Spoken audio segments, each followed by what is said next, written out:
A lot of news out there today, both here at home and around the world. I will be happy to take all of your questions on all of that news. But first, I'm really honored to be standing up here today with esteemed members of the President's Cabinet and his health team to make an important announcement with respect to the President's domestic promise to make America healthy again as we kick off the new year. In less than a year in office, the President and his incredible MAHA team have made real progress on this front. Here are just a few of the significant MAHA achievements thus far. More than a dozen food manufacturers and trade associations have made commitments to remove artificial and petroleum-based food dyes from their products.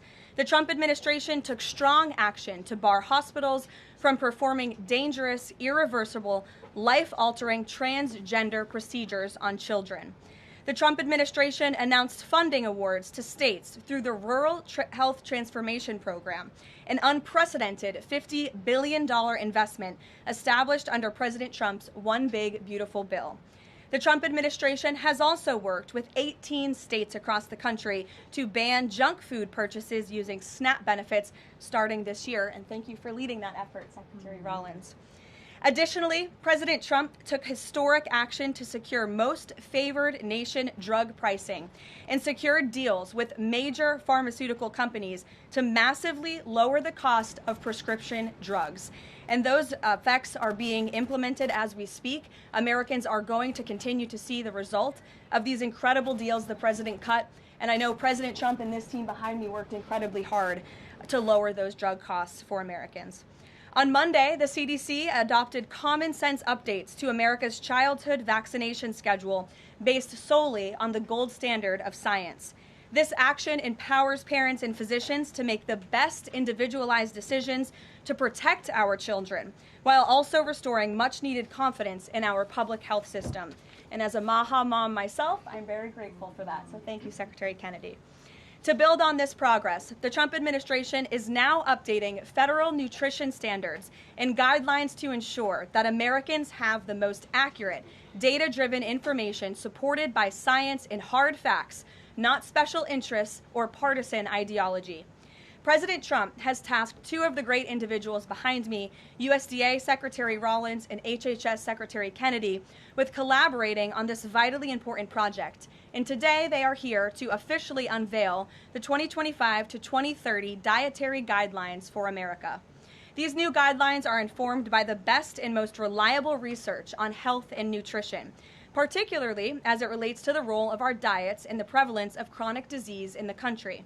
They are also These guidelines are easy to read and understand, so every American, young and old, can access this information that literally has the power to change lives. But these are not just an updated guideline. These are the foundation to all federal food programs in our country.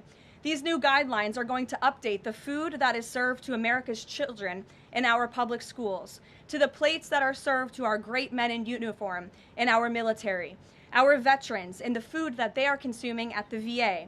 And these new guidelines are also going to impact nutritional programs for the needy in our country, such as WIC and Head Start.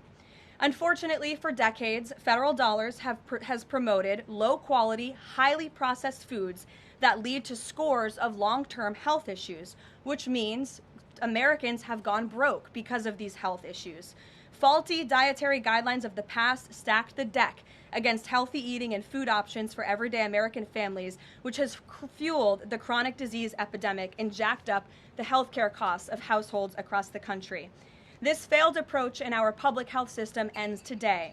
When these guidelines are followed, Americans will be saving themselves thousands of dollars. If we want to cut healthcare costs in our country, we must become a healthier, which accounts for $400 billion in medical spending each year.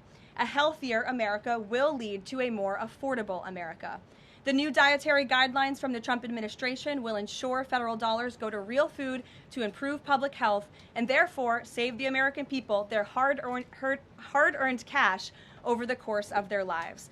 So with that, I am going to hand it over to Secretary Kennedy. The great people behind me will give remarks, and then we'll get into Q&A for the officials that are here on this specific topic. They will leave because they're all very busy people, and then I will open it up to Q&A with the rest of you. on the rest of the news in the world. So thank you, and we'll start with Secretary Kennedy. Thank you, Karoline. Thank you. Today marks a decisive change in federal nutrition policy, made possible by President Trump's leadership and the work of MAHA moms and public health advocates who demanded reform. Today, in accordance with President Trump's directive, Brooke and I will release the dietary guidelines for Americans 2025 to 2030, the most significant reset of federal nutrition policy in history. These guidelines replace corporate-driven assumptions with common-sense goals and gold standard scientific integrity. These new guidelines will revolutionize our nation's food culture and make America healthy again. For decades, Americans have grown sicker while healthcare costs have soared. The reason is clear. The hard truth is that our government has been lying to us to protect corporate profit-taking, telling us that these food-like substances were beneficial to public health. Federal policy promoted and subsidized highly processed foods and refined carbohydrates and turned a blind eye to the disastrous consequences. Today, the lies stop.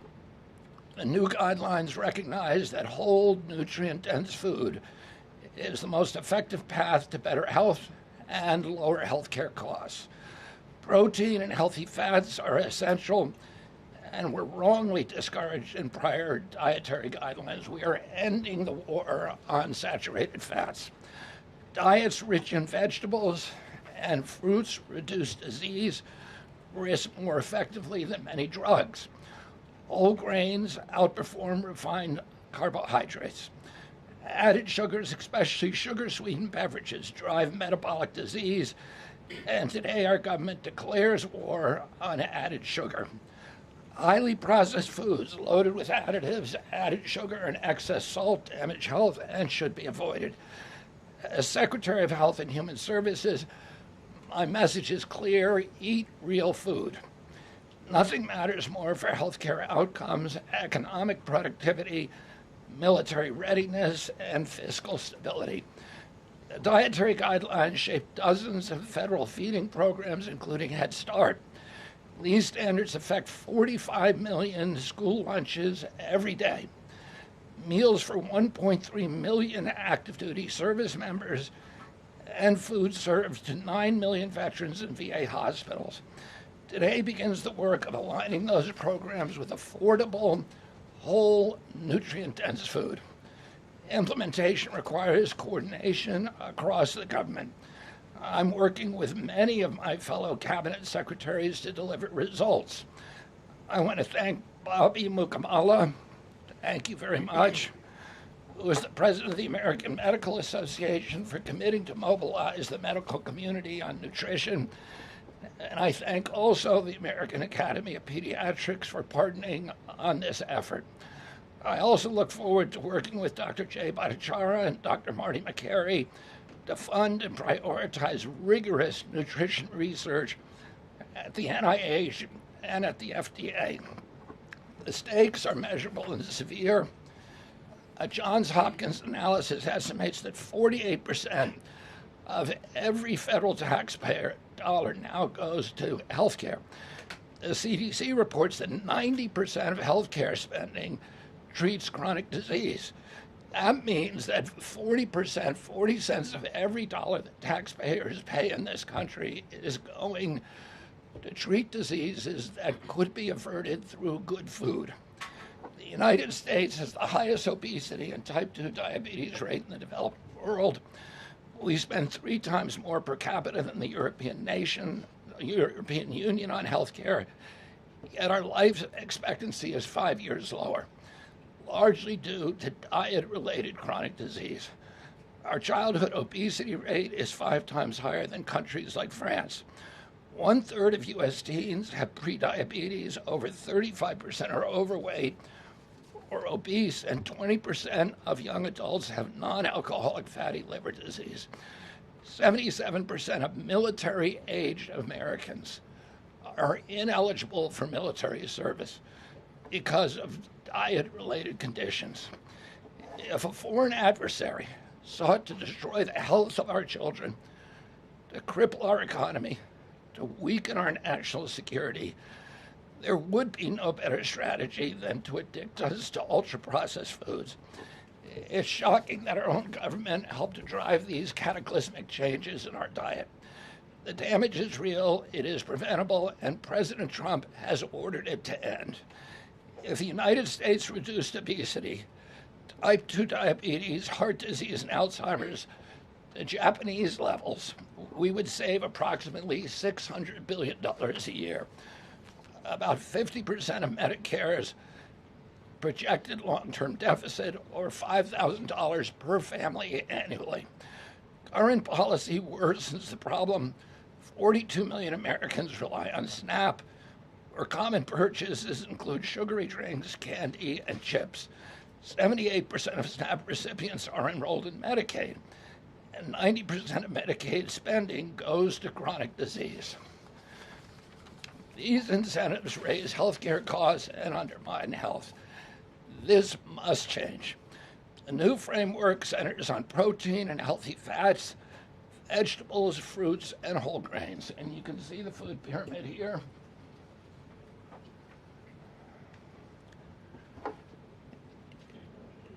It's upside down, a lot of you will say.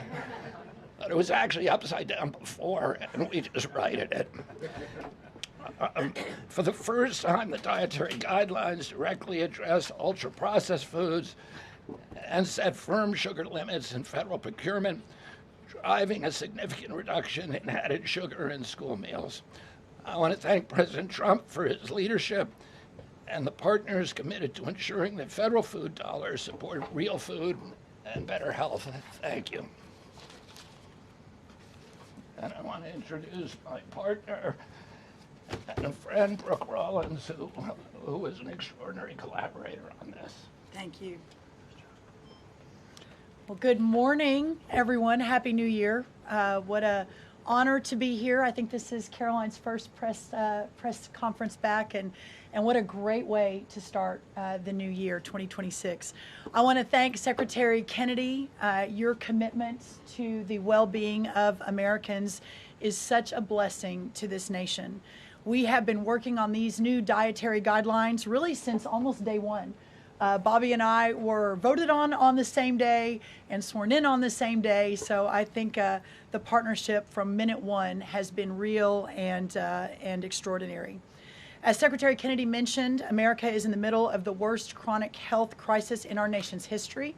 Over 40% of the roughly 73 million children in the United States have at least one chronic health condition, and nearly 90% of healthcare spending goes toward treating people with chronic disease.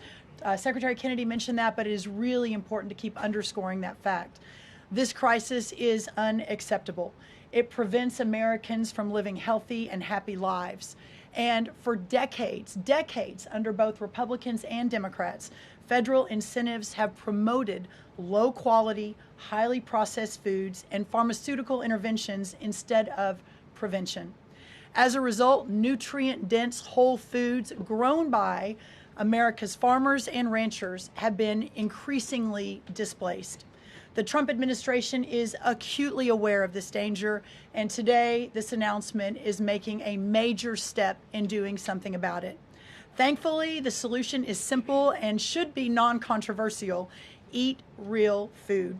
This is the main message of the new Dietary Guidelines for Americans 2025 to 2030, which encourage households and schools to prioritize whole, nutrient-dense foods. That means more protein, more dairy, more healthy fats, more whole grains, more fruits and vegetables, whether they are fresh, frozen, canned, or dried. We are finally putting real food back at the center of the American diet. Real food that nourishes the body, restores health, fuels energy, and builds strength. This pivot also leans into the abundant, affordable, and healthy food supply already available from America's incredible farmers and ranchers. By making milk, raising cattle, and growing wholesome fruits, vegetables, and grains, they hold the key to solving our national health crisis. And President Trump is mobilizing government to ensure families across America have greater access to these healthy foods. In the past 12 months, inflation has slowed and wages have risen for the first time in 5 years. Under President Trump's leadership, prices for everyday staples are declining, and more help is on the way. Recent data show that fruits, vegetables, dairy, and proteins, including eggs, pork, and ground beef, are becoming even more affordable every day for our American people. American households enjoy the most affordable and abundant food in the world, and today's release only reinforces that reality. A healthy meal is within reach for all American families. These new dietary guidelines are a framework which is meant to be customized to meet the needs, the preferences, and the financial status of all American families. For example, a meal including such items as pork or eggs or whole milk or cheese, tomatoes, other fresh and frozen fruits and vegetables, whole grain bread, corn tortilla can cost today right around $3 for that meal. $3. And soon USDA will finalize our stocking standards, which means that those businesses in America that take the SNAP benefit, what they are required to stock in order to take that benefit. By the way, that's almost 250,000 retailers across America. That very soon we will be finalizing that rule that will mandate all 250,000 retailers in America double the type of staple foods that they provide for America's SNAP households. This means healthier options will be in reach for all American families, regardless of circumstance, at levels never seen before in our country. These dietary guidelines are foundational to so many USDA programs, and their introduction marks the first step in connecting America's schools and dinner plates to the best of American agriculture. Make no mistake, under President Trump's leadership, we are restoring common sense, we are restoring scientific integrity, and we are restoring accountability to federal food and health policy. The new guidelines are all about putting the well-being of Americans first, exactly where it should have been all along. This is the foundation that will make America healthy again, not just for those of us alive today, but for our children and our children's children and those coming behind. I want to end by saying God bless American families, God bless the American farmer and rancher, and God bless America. What an honor now to introduce another great partner in this incredible work, and that is Dr. Mehmet Oz. Thank you.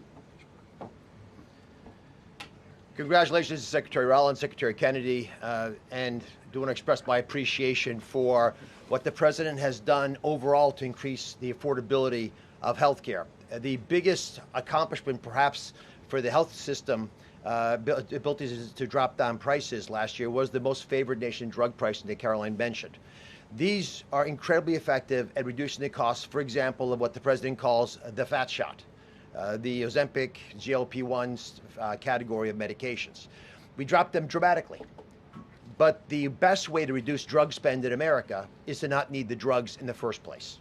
What you're hearing today with these dietary guideline adjustments are going to be massively effective, and not just dropping the need for us to buy these weight loss drugs, but buy these expensive drugs for autoimmune problems. We have evidence that food is medicine when it comes to conditions as varied as mental health issues from Alzheimer's and depression to fundamental realities of how children learn in school. So the question then becomes, what is this actually going to do in dollars and cents? And I had the group at CMS run some numbers for us to try to give you concrete assessments of how much this will drop the spend that the federal taxpayer must make for Medicare and Medicaid. And I'm more optimistic today than ever that we can address the fast rising rate of healthcare expenses in America because of movements like this. Right now, we're increasing health expenditures in America at roughly twice the rate of the GDP growth. We will correct that if we can get America to be healthier, because you can't be a wealthy nation without being a healthy nation. So 2 numbers for you to remember. The first is $30 billion. Why?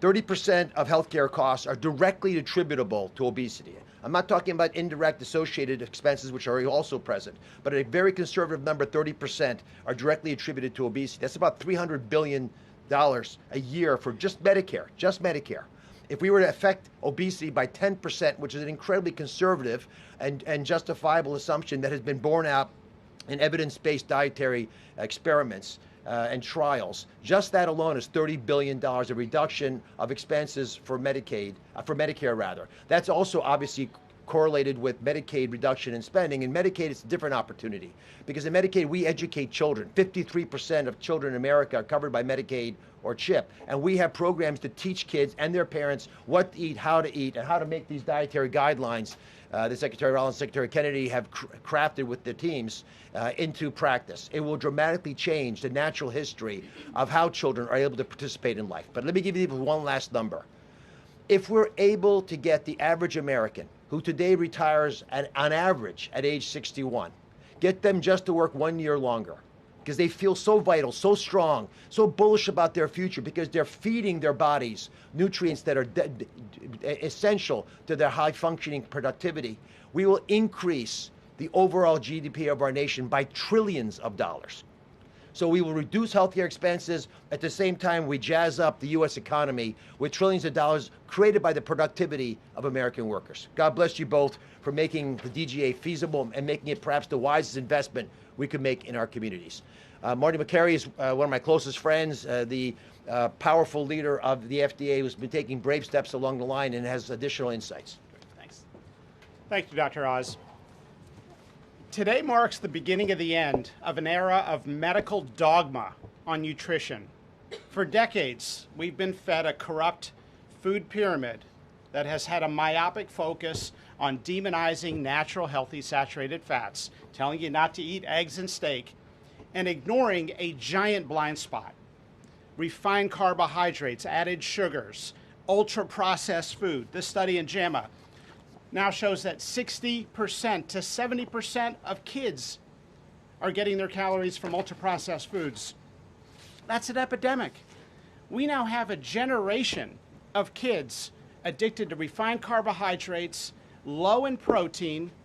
They are literally nitrogen negative because we've used old flawed studies that used urine nitrogen to estimate body protein metabolism, and they missed the mark. The old guidelines had such a low protein recommendation that we are increasing that by 50 to 100%. Kids need protein. The old protein guidelines were to prevent starvation and withering away. These new protein guidelines are designed for American kids to thrive, and they're based on science, not on dogma. We have 40% of our kids now with a chronic disease. It is not their fault. This is something that is the result of bad advice from the government and a medical establishment that for decades peddled research from a flawed 1960s model. Today, we are setting the record straight. This is not a willpower problem of our nation's kids. This is something adults have done to kids, and we're going to fix it. And so, as Dr. Oz said, the best way to lower drug prices is for people to stop taking drugs they don't need. We are going to finally address the root causes of our broken healthcare system: insulin resistance and general body inflammation, advanced by the protein-poor, micronutrient-poor, ultra-processed, refined carbohydrate diet that kids are addicted to today. And so, on behalf of the Food and Drug Administration, we are proud to be a part of this. We are grateful to be contributing to this work. Thank you, Secretary Rollins. Thank you, Kyle Diamantis, the best deputy commissioner for food at the FDA the agency has ever had. This is a historic day in America. Thank you, Karoline. Thank you so much. Thank you. I hope everyone's inspired to go eat a salad for lunch after this briefing. If anybody has questions on this topic, we will take a few and then we'll get into the topic. We'll start with our new media seat. If you have a question on this topic today, Jamie Franklin, she comes from the Conservator. Why don't you kick us off? Yeah, first of all, Caroline, congratulations on your pregnancy. We're so excited for you. Thank you. Matt moms across the country, including myself, are just so excited by what this administration is doing to make our kids healthy again. But, you know, we do have concerns when it comes to these blue states pushing back on a lot of progress that we're making as an administration. And particularly, we're really excited that you guys revised and streamlined this vaccine schedule. However, what we have seen is that these blue states whether it be, no tax on tips, no tax on overtime, or pushing back on immigration. They continue to stop your guys' progress. So what has been the response from these blue states? Because as Maham Bombs enrolling our kids in school, this is a big issue, and we celebrate what you guys are doing, but we want to have it, even in the blue states as well. My hope is that we only released these earlier, 2 days earlier. I'm sorry. Duck is also high in protein. That's an interesting. Duck is a good thing to eat, everybody. We only released the new vaccine schedule 2 days ago. The vaccine schedule, there's nothing compulsory in it. Everybody, I've always promised, I'm not going to take people's vaccines away from them. People who want to get vaccines, everybody who wants them can get all of the vaccines that were on the old schedule. They will all be paid for by the Vaccines for Children program or for the insurance the same as before. We release guidelines that we think are optimal to public health. They're the same with core vaccines that are required by the European community. And those nations all have much better health outcomes than we do. And they're based on their best science and also on their conviction that when you put too many vaccines on the program, it actually reduces compliance. It reduces uptake. And so we want to maximize the uptake of vaccines by making sure that Americans know we are making recommendations that are science-based, that are common sense, that are grounded in science. And right now, that's the best science that we have. And again, there's 3 categories of vaccine. One is the core schedule, which resembles the European countries. The second is for people who have vulnerabilities, for high risk, and that doesn't change at all. And then the third is shared decision making, which any vaccine that was on the old schedule, you can continue to get. So people will make their own choices, and that's what democracy is about.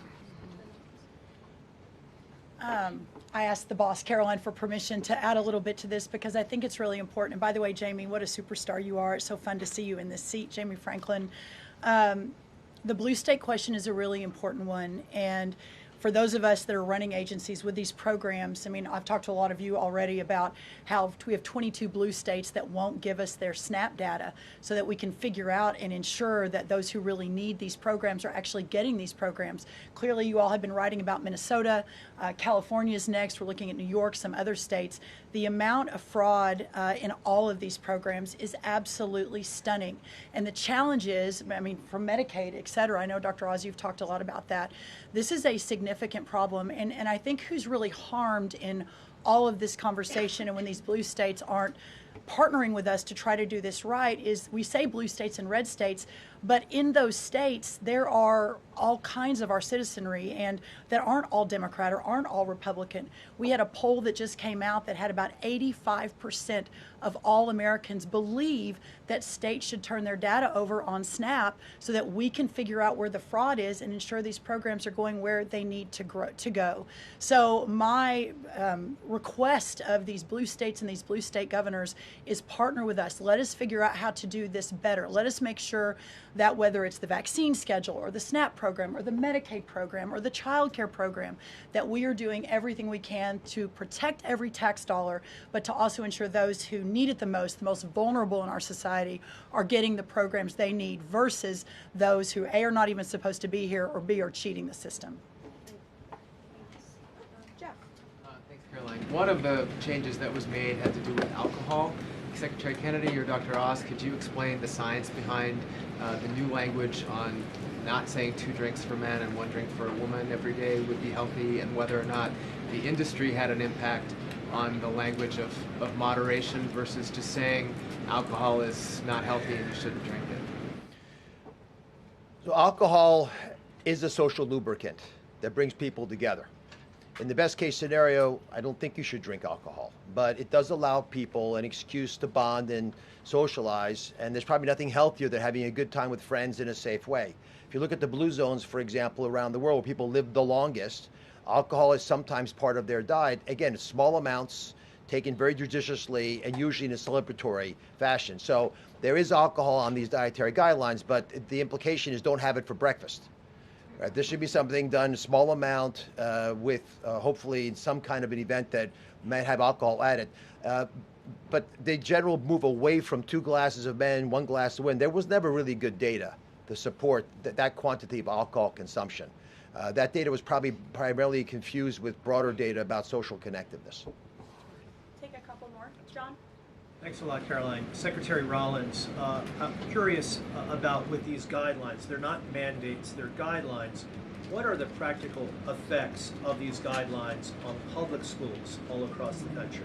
Well, today begins thank you, John. It's good to see you. Today begins the first day now in a recalibration of the rules, whether it's school lunches, whether it's the SNAP program, whether it's as veterans were mentioned, our prison system, that now we begin the process of implementing and redrafting the rules to reflect what this new dietary guidelines for Americans actually is doing to our food system. So there is a lot of work to do. Nothing changes overnight, but as I think we've proven, this administration moves very, very quickly on all fronts, 7 days a week, 365 days a year, and so you'll begin to see some real changes coming very soon. As everyone is aware, for many of our most vulnerable in the margins in our communities, the school lunch is often the best place for our children to get the healthiest meal. Hopefully with stocking standards and reworking SNAP and the SNAP waivers we've done, that begins to change too. But right now, that is going to be the single most important, from my perspective, move forward, is the school lunches and making sure that we're getting the right amount, the best amount, and most nutrient-dense foods into the schools. Thank you. You also mentioned, Secretary Rollins, cost when you had your remarks a little bit earlier.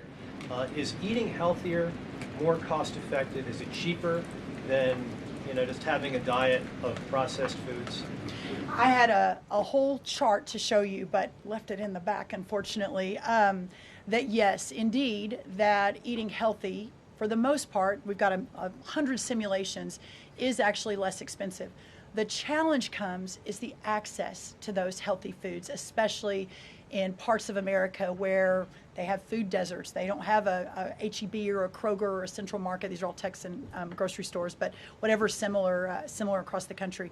But that is why these stocking standards in SNAP are so important. So if you have a economically challenged family, and the only place they're getting their food is the 7-Eleven. We have a longer-term important policy priority, and that is getting grocery stores into these lower margin communities. But for now, requiring those retailers, those 250,000 retailers across America, to double their stocking of healthier foods, that will allow us to immediately get these better foods into all communities, but especially the most vulnerable. Thank you, John. Let me just add something to that. Brooke and I are working on a program. Affordability is the priority for the president. And we know we have to make it easy and accessible for healthy foods for every American. And we believe we can do that. We think affordable food is within reach of every American family. We are working on a education and information program that will allow American families all over the country to come onto our website and find the healthiest foods at the lowest cost for themselves. I'd also just add this. The idea that a cheap meal made of processed food is cheap is an illusion, because you're paying for it on the back end. You're paying for it with diabetes, with obesity, with illness. And if you internalize that cost of the meal, it would be a tiny fraction of the long-term cost of eating bad food. So we'll take one more in the white blazer. Thank you. Caroline. Secretary Kennedy, you mentioned healthy fats, but also ending the war on saturated fats. Can you clarify how much saturated fats Americans should be consuming?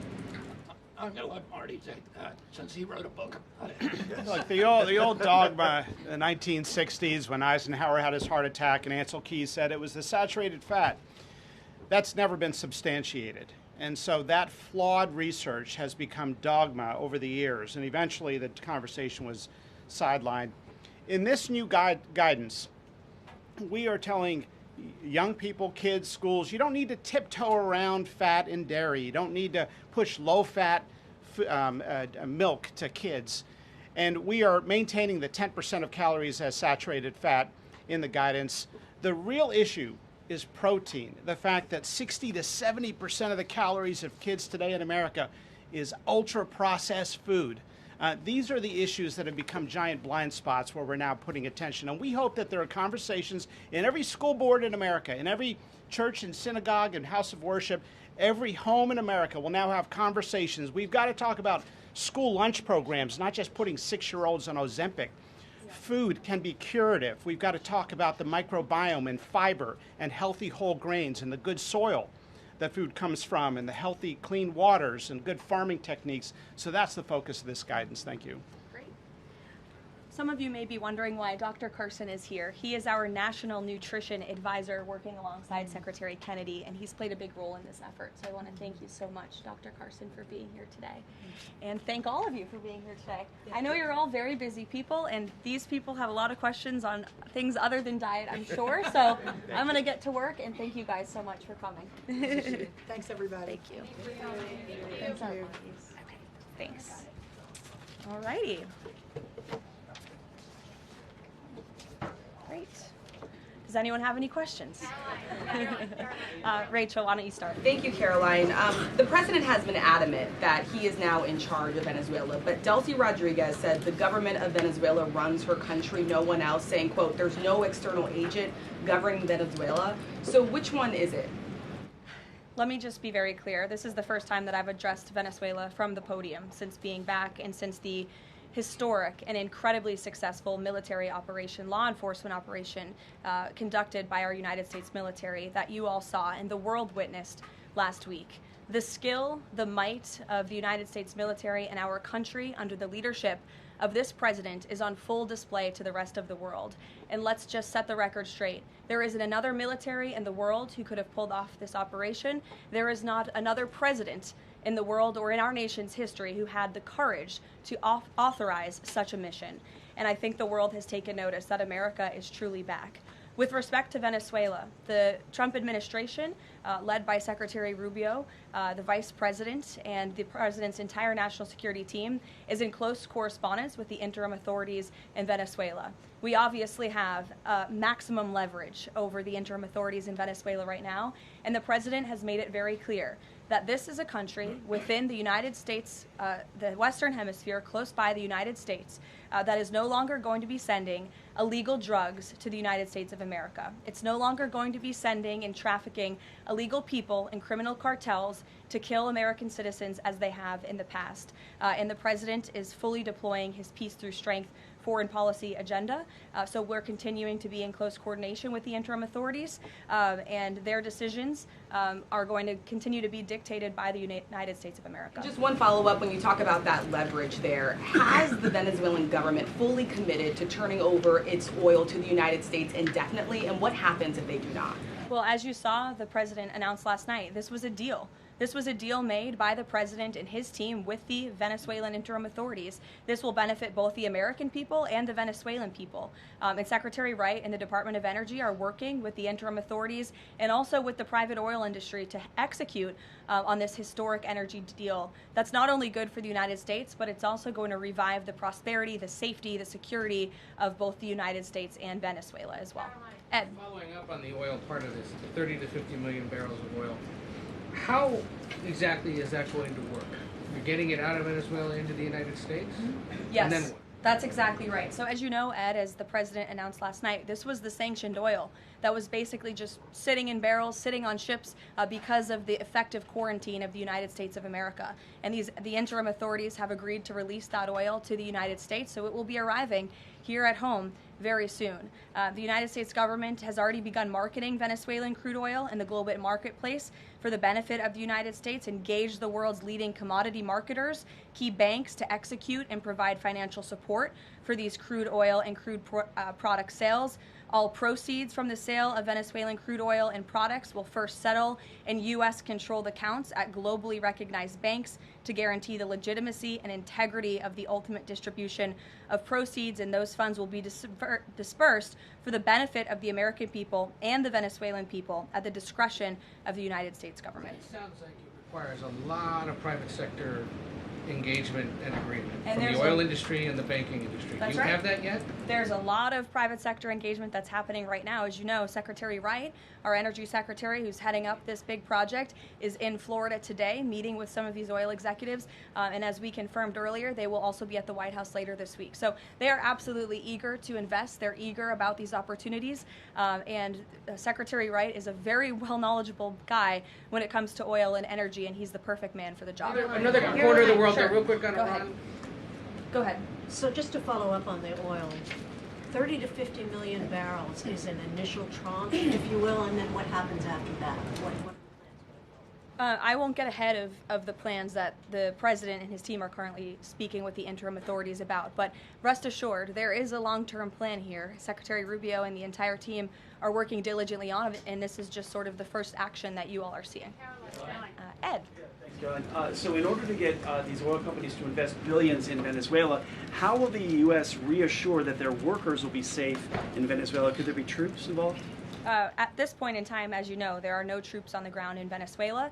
The president, of course, reserves the right to use the United States military if necessary. It's not something he wants to do. Diplomacy is always the first option, as you saw. He tried that with Nicolas Maduro, but unfortunately, he was an illegitimate dictator and an unserious person. And so President Trump authorized this law enforcement operation, and now Nicolas Maduro is sitting in a prison cell in New York. So certainly the president is going to do what's in the best interests of the American people, and that includes workers from our energy and oil industry as well. With that meeting tomorrow, what is the message the president is going to give to the oil executives, and what does he want to hear? Well, the meeting is on Friday, and it's just a meeting to discuss, obviously, the immense opportunity that is before these oil companies right now. Stephen. Caroline, and congratulations again. Thank you. The New Yorker had a story yesterday on the vice president, and it questioned his, quote, notable absence on Venezuela. And the sub-headline asked, was the vice president's exclusion from the operation in Venezuela an expression of his anti-interventionist ideology or political calculation?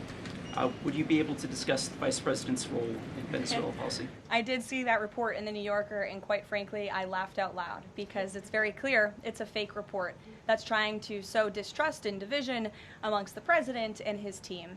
Let me just be very clear. The vice president has been involved in all policy. He is the right-hand man of the president on all policy matters, including Venezuela policy. He was, of course, read in and deeply involved in this operation from the very beginning.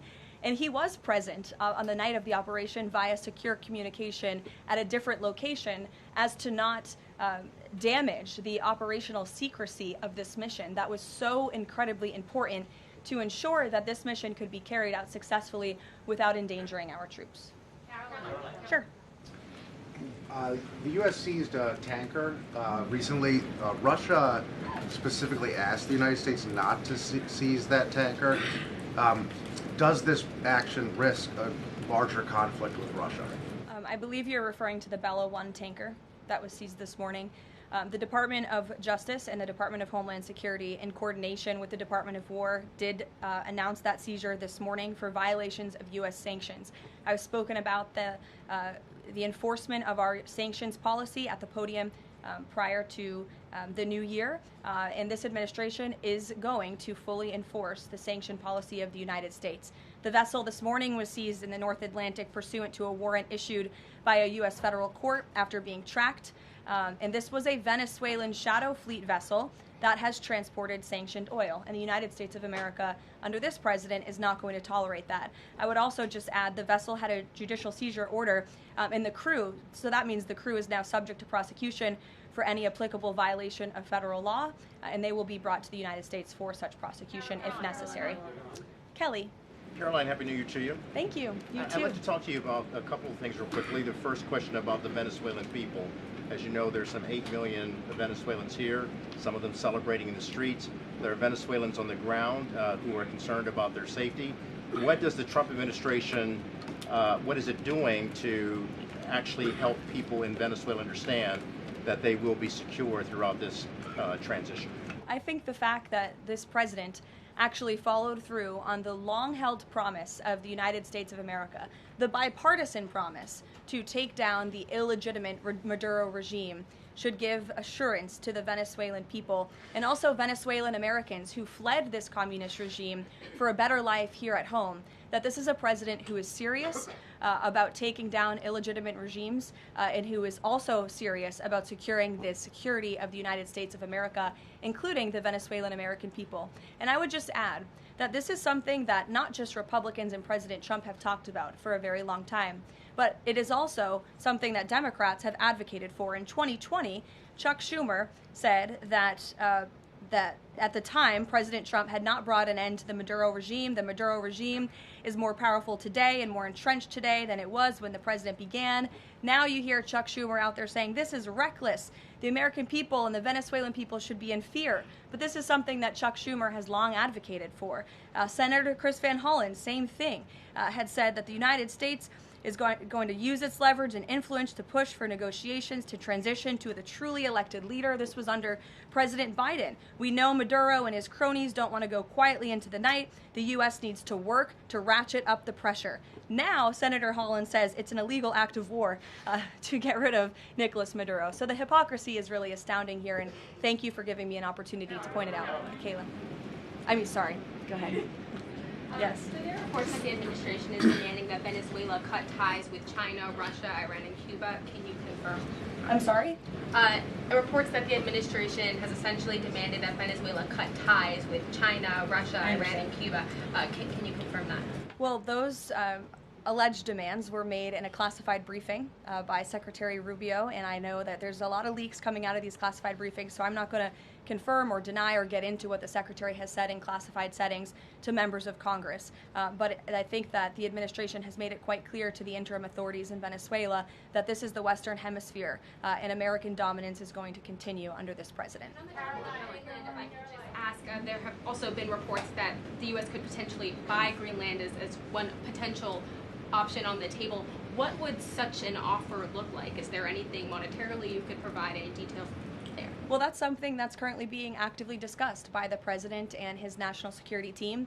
And I would point out that the acquisition of Greenland by the United States is not a new idea. This is something that presidents dating back to the 1800s have said is advantageous for America's national security. The president has been very open and clear with all of you and with the world that he views it in the best interest of the United States to deter Russian and Chinese aggression in the Arctic region. And so that's why his team is currently talking about what a potential purchase would look like. Karoline. Jackie. Karoline, just following up on Greenland, why not rule out taking it by military force? I know that past presidents and past leaders have often ruled things out. They've often been very open about ruling things in and basically broadcasting their foreign policy strategy to the rest of the world, not just to our allies, but most egregiously to our adversaries. That's not something this president does. All options are always on the table for President Trump as he examines what's in the best interests of the United States. But I will just say that the president's first option always has been diplomacy. Again, look at Venezuela. He tried ardently to strike a good deal with Nicolas Maduro, and he told him, I will use the United States military and you will not like it if you don't take such a deal. And look at what happened. With respect to Iran, the president said the same thing, right? He tried to have serious interest in a deal with the Iranian regime with respect to their nuclear capabilities. They were not interested, and so Operation Midnight Hammer happened, which was another remarkable military success under the leadership of this commander-in-chief. So the president keeps his options open, but diplomacy is always the first. Quickly, just one additional follow-up on that. Does the president recognize Denmark's ownership as part of the kingdom? Because there have been some Republican senators questioning, the claim that Denmark has to Greenland. Is the president in that camp with them, questioning the legality of I have not heard him question it personally, but you're welcome to ask him yourself next time you have the chance. Sanctions are being lifted for Venezuela. We got to lift some sanctions to let the oil come in. Can you talk about that just very briefly? Yes, so the U.S. is selectively rolling back sanctions to enable the transport and the sale of Venezuelan crude and oil products to the global markets, yes. Annie. Thank you. There are some reports from Venezuela that the country's leaders are cracking down on the population, specifically suppressing public expression of support for Maduro's ouster. Is that kind of behavior consistent with what the president wants to see, how the president wants to see the leaders take on the population? It would not be consistent, and I'll let the president's national security team speak further on that. I know they are well aware and tracking. Kelly. Two questions. One, on the seized vessels, the Bella, the Sophia, can you tell us where they're headed, what happens to any existing cargo, and you reference personnel potentially facing prosecution? That's one thing I'd like to follow on. And then on the Bella. Yes, okay. And on Annie's question, if I could also ask, does the administration believe that the interim regime should release all political dissidents and prisoners and return detained Americans?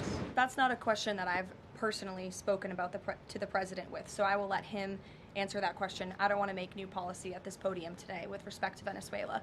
With respect to the two ships that you mentioned, I spoke with you about the Bella 1. There was another vessel this morning, the Sophia, that in coordination with the Department of War, the Department of Homeland Security apprehended it.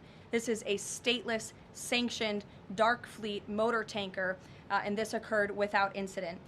This vessel was operating in international waters and conducting illicit activities in the Caribbean Sea.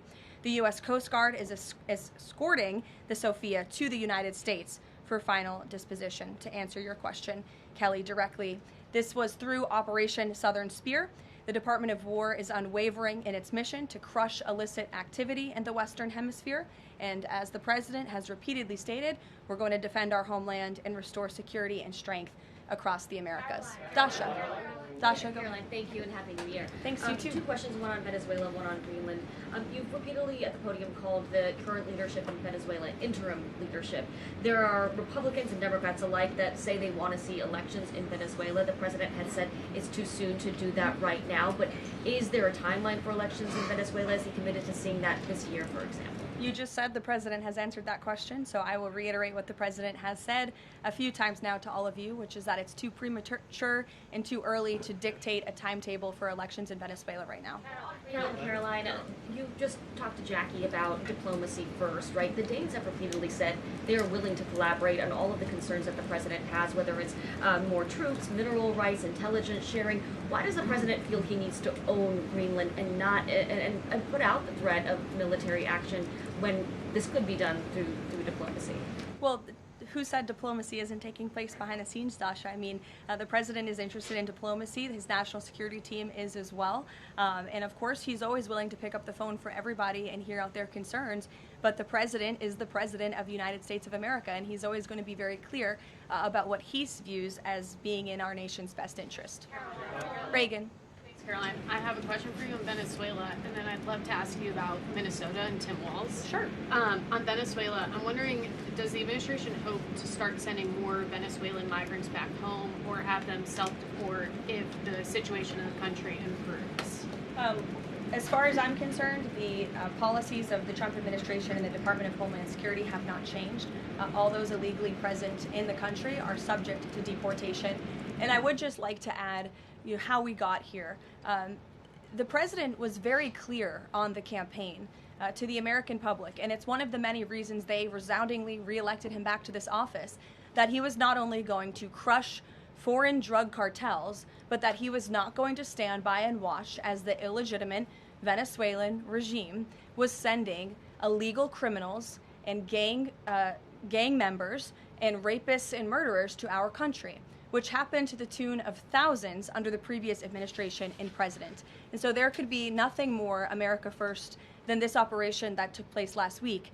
And I would just remind all of you in this room that there were innocent Americans like Jocelyn Nungare who lost their lives at the hands of dangerous Venezuelan criminals who were sent here by the Maduro regime. And that has been the president's North Star and guiding principle throughout his entire policy since January 20th.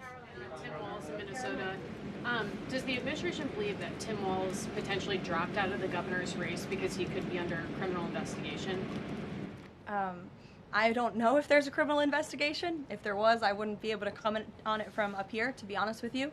But I think Tim Walz probably dropped out of the race because he realizes he no longer has the support of the people of his own state, which is a remarkable downfall considering he was the number 2 on the Democrat Party's ticket just about a year ago. When it comes to Minnesota, the fraud that we have seen, the wide scale of fraud, is really remarkable. It's egregious. I would encourage every single journalist in this room to go to Minnesota and to cover it yourselves. As for the Trump administration, we have officials who have been on the ground almost every day. Secretary Noem was there yesterday. Secretary Bessent will be traveling there later this week to talk about the fraud and to do a roundtable on this very topic. And I would just like to leave you with an update. To date, the Department of Justice has charged 98 total defendants in several Medicaid fraud and related case programs. 64 were convicted, and 85 of the 98 charged were of Somali descent. The DOJ has also issued over 1,700 subpoenas, executed over 130 search warrants, and they have now added more attorneys to their office there to absorb the case flow.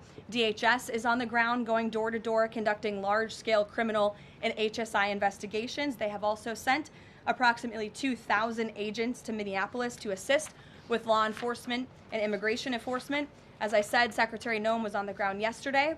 The Department of Health and Human Services has also begun requiring a justification and photo evidence for all child care-related payments nationwide, and they required Minnesota to conduct a full audit of all child care centers. They also froze $185 million in funding to Minnesota. And Dr. Oz, who was just here, also notified Governor Walz they're going to begin auditing Medicaid recipients and deferring payments on claims based on waste, fraud, and abuse. The Department of Labor is also conducting a targeted review of Minnesota's unemployment program. Department of Agriculture requiring Minnesota to conduct recertification for SNAP recipients, and HUD has launched investigations into the public housing. SBA has also suspended nearly 7,000 borrowers amid suspected fraudulent activity. So, with all of that, rest assured this is an all-hands-on-deck effort from the entire administration to get to the bottom of this and to ensure that the ripping off of taxpayers in the state of Minnesota, and it won't just be Minnesota, it'll be any state across this country where fraud has taken place, and we are protecting law-abiding, tax-paying American citizens. Phil. Thank you, Caroline. Just to follow up on Greenland, there are treaties already on the books that give the United States access to the island. They can construct and maintain military bases there.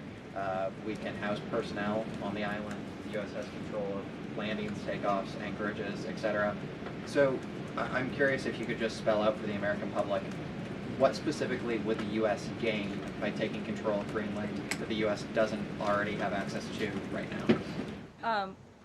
More control over the Arctic region and ensuring that China and Russia and our adversaries cannot continue their aggression in this very important and strategic region. And there would be many other benefits as well that, again, the President and his national security team are currently talking about. Jeff, I'll give you another one. Welcome. A broad sort of stand-back question on foreign policy. Are you concerned about increasing tensions with Russia because of the tanker seizures? And how does the U.S. action in Venezuela impact the ongoing relationship with China and the President's relationship with President Xi? I think the President has very open, honest, and good relationships with both President Putin of Russia and also President Xi of China. He has spoken with them numerous times, as you know, since coming to office about a year ago, and I believe that those personal relationships are going to continue. But as for the President and the United States, he's going to enforce our policy that's best for the United States of America. And with respect to these ship seizures, that means enforcing the embargo against all dark fleet vessels that are illegally transporting oil, and only legitimate commerce, to answer your question much earlier, Rachel, determined by the United States is going to be permitted. And that's the policy of this administration, and he's not afraid to implement it. One more stand back. Just one more stand back. I just the last one. I remember asking the President at the very beginning of his term if he was committed to Article 5 and NATO, and he said yes. Has his stance on NATO or his commitment to NATO changed? Did you see his statement earlier today? He said, "We will always be there for NATO, even if they are not there for us." And I think that answers your question directly. Yes.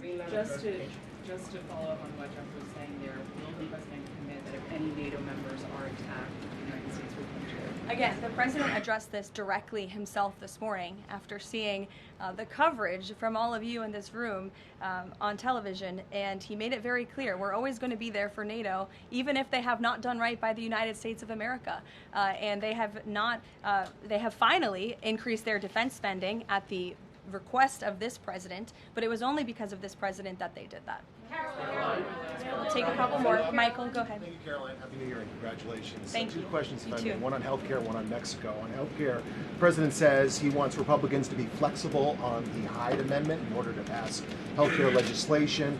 What is the White House's message to pro-life voters who say federal funding for abortion goes against their values? Well, the president did not change the administration's policy. It was President Trump who signed an executive order protecting the Hyde Amendment. It's the Trump administration that has taken multiple actions on various fronts to ensure that taxpayer dollars are not funding the practice of abortion. What the president was saying yesterday was Republicans, and frankly Democrats too, need to show a little bit more flexibility so we can actually get something done with respect to the issue of health care. Republicans have amazing ideas. The president himself, as we spoke about earlier, has launched this Most Favored Nation drug pricing initiative, has cut good deals with Big Pharma. He wants to see Republicans and Democrats too, if they're willing, codify those executive orders into law so that these good deals can remain and these prices can continue to be lowered long after this president and this deal maker in chief is gone. Presidents talked a lot about health savings accounts and giving more money back to the healthcare consumer rather than to these giant insurance companies, and he's been very outspoken and tough on them too, and I think you'll see more and hear more from him directly on that issue. So he wants to see Congress get something done with respect to health care, and that was the point that he was driving home yesterday. Mexico, Caroline. Haley, President Trump says the drug cartels are running Mexico. What action does he need to see Mexico's president, Claudia Sheinbaum, take to prove that she's in control of that country, in control of those cartels? And does the White House believe she's able to do that without U.S. intervention? Look, I think the president was speaking very candidly and frankly about the reality on the ground in Mexico. Haley. Caroline, Happy New Year. I wanted to Thanks, ask you you too. about the seized tanker, the Vela. There were reports before this that Russia had sent a submarine to escort it. Was there any engagement with that submarine? And then was the deconfliction line with Russia used ahead of boarding that? Again, this was a Venezuelan shadow fleet vessel that has transported sanctioned oil. The vessel was deemed stateless after flying a false flag, and it had a judicial seizure order, and that's why the crew will be subject to prosecution. Mary. On Colombia, the president talked over the weekend and suggested that he would be open to an operation there. Should the president of Colombia be expecting Delta Force anytime soon? And then I had another one for you on California. That would be a very unwise question for me to answer, to weigh into.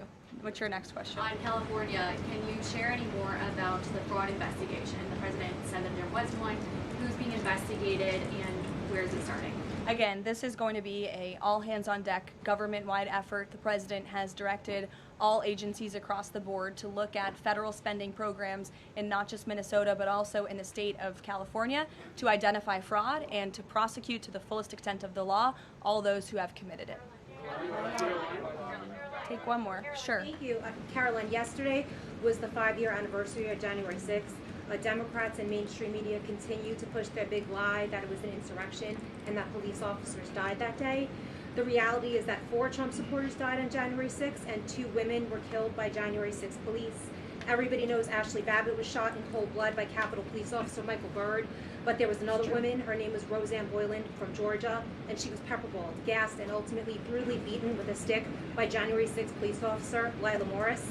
The Biden administration and mainstream media lied and told Americans Roseanne Boyland died of a drug overdose on Capitol steps.